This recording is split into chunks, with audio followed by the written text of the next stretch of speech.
Support WrestleTalk! Visit WrestleTalk.com. Is Nia Jax turning babyface? Kurt Angle and Ronda Rousey versus Triple H and Stephanie McMahon booked for WrestleMania 34. And two huge WWE debuts. I'm talking about Skarsgård, the Dilapidated Boat, and Vanguard 1. I'm Ollie Davis, and this is the 5th of March 2018 episode of Monday Night Raw in about 4 minutes. Inappropriate Uncle Kurt Angle kicked off Raw by calling out Triple H for sucker punching him last week. He even took off his clothes. He's ready for a fight, but he also really wants to keep his job. Stephanie McMahon reminded Kurt he has Heath Slater's gimmick. He's got kids, many of whom he probably doesn't even know about yet. Ronda Rousey came out in Kurt's defense and challenged Stephanie to a WrestleMania match. Angle quickly made it official and added himself and Triple H to make it an intergender tag. Despite her awkwardness, Ronda is connecting with the crowd, and Kurt is far more comfortable when he can back up his words with physicality. He took out Hunter while Rousey hit Stephanie with a Samoan drop. This was stuff good, which went straight into a stuff good match. The second best of Nia Jax and Asuka's 3 encounters so far. The story was simple. Jax dominated Asuka with her freakish strength, but ultimately tapped to a prolonged armbar. An awesome finish that got over Asuka's skill and grit in equal measure. Weirdly, despite Asuka winning, they gave Nia a babyface post-match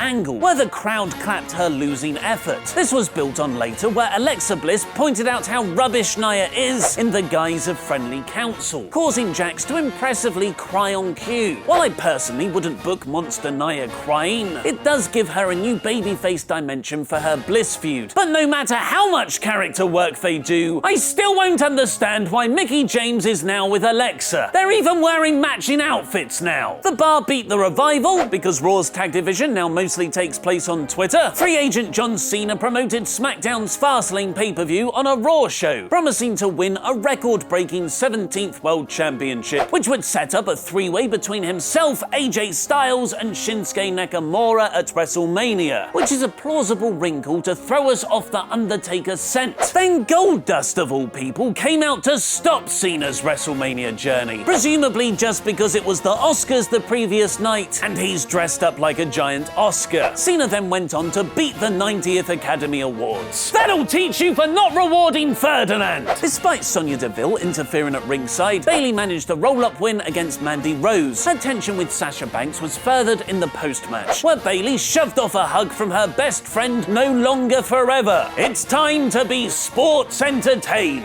because next up, Braun Strowman beat Elias in a Symphony of Destruction match. Not only did we have Braun lift up a car, smash the biggest guitar in the world, great call, Coachman, and play a baby grand piano, we also had Elias's most assured pre-match performance yet. The guy has one of the best acts in WWE right now. Braun won, of course, with Elias having to be stretchered off at the end. After a quick Bray Wyatt win over Rhino, Woken Matt Hardy appeared on the Titantron to announce the ultimate deletion at the Hardy compound. Woken Matt has been flattened out to just a blue backdrop in his WWE run so far, but the prospect of the compound and the WWE on-screen debuts of both Vanguard 1 and Skarsgård the Dilapidated Boat will hopefully jumpstart the gimmick, or just get off-puttingly weird. Miz then held a very funny 3rd annual Miz's ceremony, where every nomination for worst decision went to Kurt Angle, and he delivered the scathing line to Finn Balor, "You need far more than a hand signal that isn't even yours to get over," which Finn just took standing there smiling. This turned into a fun handicap match, with Balor and Rollins tagging against Miz and his Miztourage. Despite Finn and Seth bickering, they still easily won, prompting Kurt to book a triple threat for the Intercontinental title at WrestleMania between Balor, Rollins, and Miz. Paul Heyman cut a very good, if overlong, promo as the main event, teasing that when Brock Lesnar returns for his first post-WrestleMania title defense, he'll have the UFC Heavyweight Championship with him. It did get a bit weird, though. Heyman went a bit too deep into his "the title is Lesnar's bitch metaphor, and then he weirdly implied he's going to poison Roman's dad the night before WrestleMania. But it's all good because he said a swear word. This eventually brought out Roman, who called Brock a bitch again. But really, it sounds like Reigns is the bitch. He complained he doesn't want Lesnar to just show up every week in WWE. He wants him to want to show up, which is the same argument I hear about loading the dishwasher. I don't want you to just load the dishwasher. I want you to want to load the dishwasher. So that was this week's Raw in about 4 minutes. Vote in the poll above my head to give your rating, where you can choose from in or core, average, poor,